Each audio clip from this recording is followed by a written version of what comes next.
Hello, everyone, and welcome back to another video here on the Buckeye Mike channel and Shady Sports Network channel.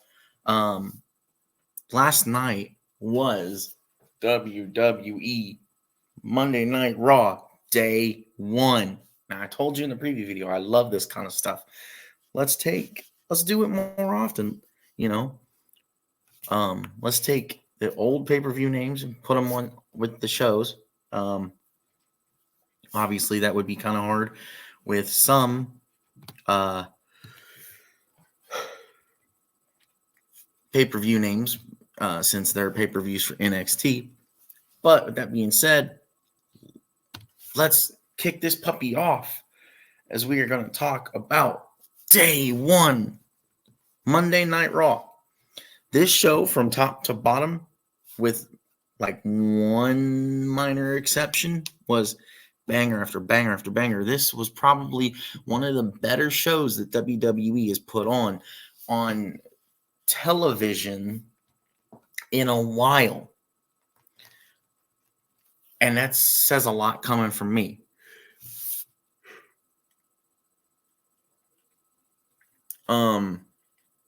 We had two surprises. We had two championship matches, which we knew the outcome was going to be what it was when they announced it, because again, you don't make the title change hands on a TV show. You want to make the people pay for that. All right, so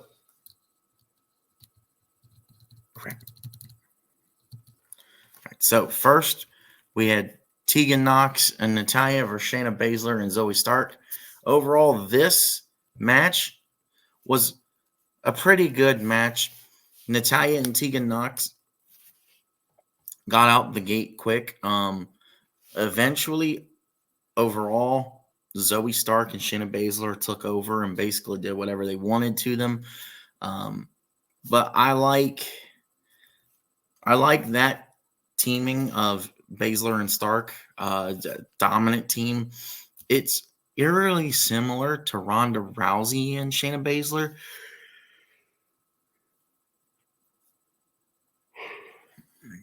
So, I mean, it's not like we haven't seen it before, but it was a good match to get the show moving along. Now we started right here with Becky Lynch and Nia Jax. This match started off really good. I think it finished very poorly. And so it was a decent way to start the show. I felt that maybe the outcome should have been different. But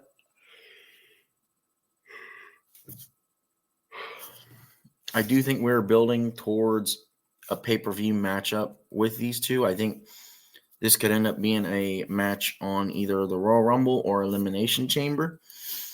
It just kind of hurts it a little bit with the 5-year gap from when the incident happened that caused this whole thing with Nia Jax punching Becky Lynch in the face and breaking her nose.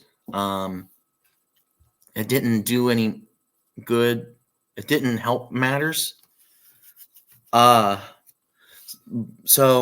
I give this one a 2 out of 10 for the match. I mean, it was basically Becky takes over in the start.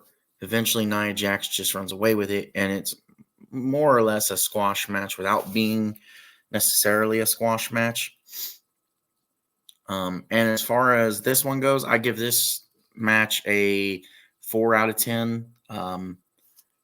Again, they both felt similar to me. I think they both could have went a little bit longer, but that's just kind of how I felt.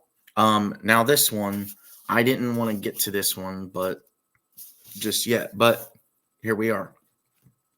This one, for what it's worth, was a decent match. I give this one a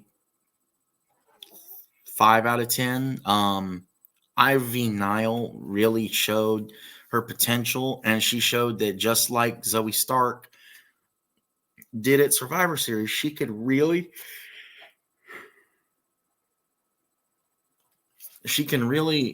go head to head, one-on-one with Rhea Ripley. The Eradicator in the beginning, Rhea did not seem like the Rhea that she is.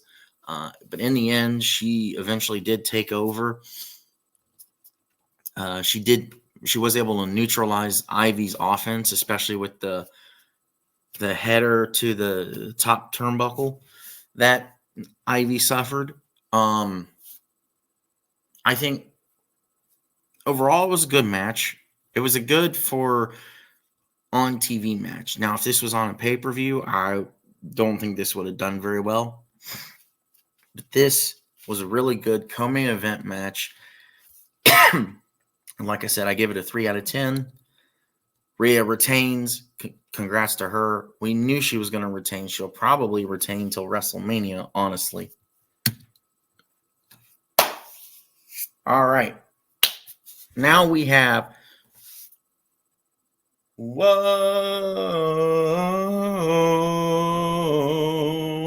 Seth freaking Rollins against Drew McIntyre, the Scottish psychopath. And he's been quite the psychopath as of late. Now, this was one of the better TV main events I've seen in a while. Obviously, Seth retained. We'll get that out of the way right now. But it did look a little tricky for a while because Drew McIntyre really pushed Seth in this match and really went after his arm. Last time we saw these two back on December 18th, Drew whipped him around and Seth hit his arm on the steel steps. So I do think overall that this match was really good. I give this an 8 out of 10. It didn't help it, but it also didn't hurt it with the possibility of Damian Priest cashing in his Money in the Bank contract.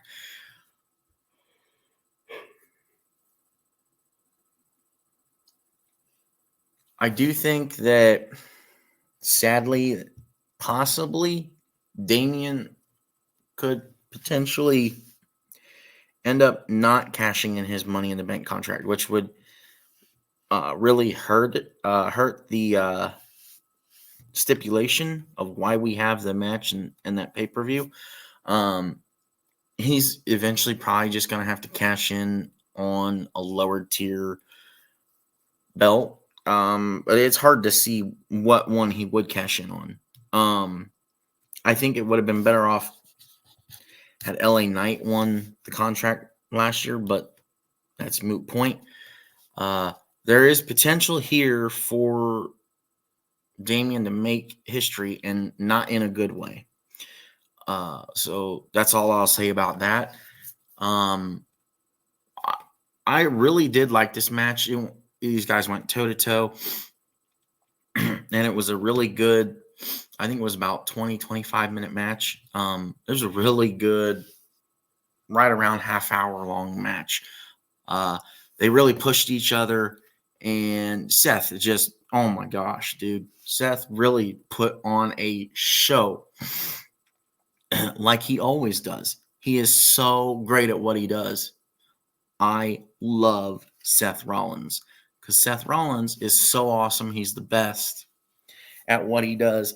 He is arguably even better than, dare I say, the head of the table, Roman Reigns. That gig, that shtick is up.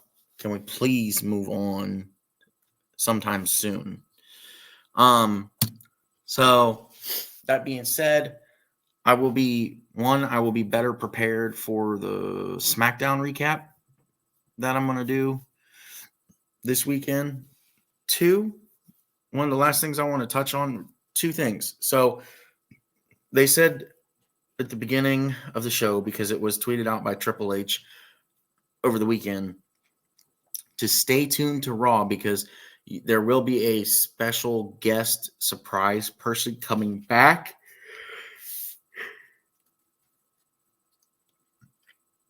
And they are a former WWE champion. Now, the key was they said 6-time champion. So when Jinder Mahal came out, I knew something was amuck. And then Jinder Mahal went on this whole spiel of, well, America sucks. America is so divided right now and yada, yada, yada. And then he starts just crapping on America.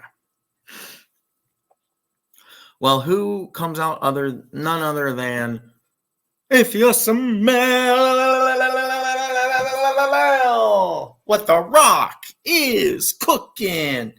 The Rock came back and he gave a spiel to Jinder.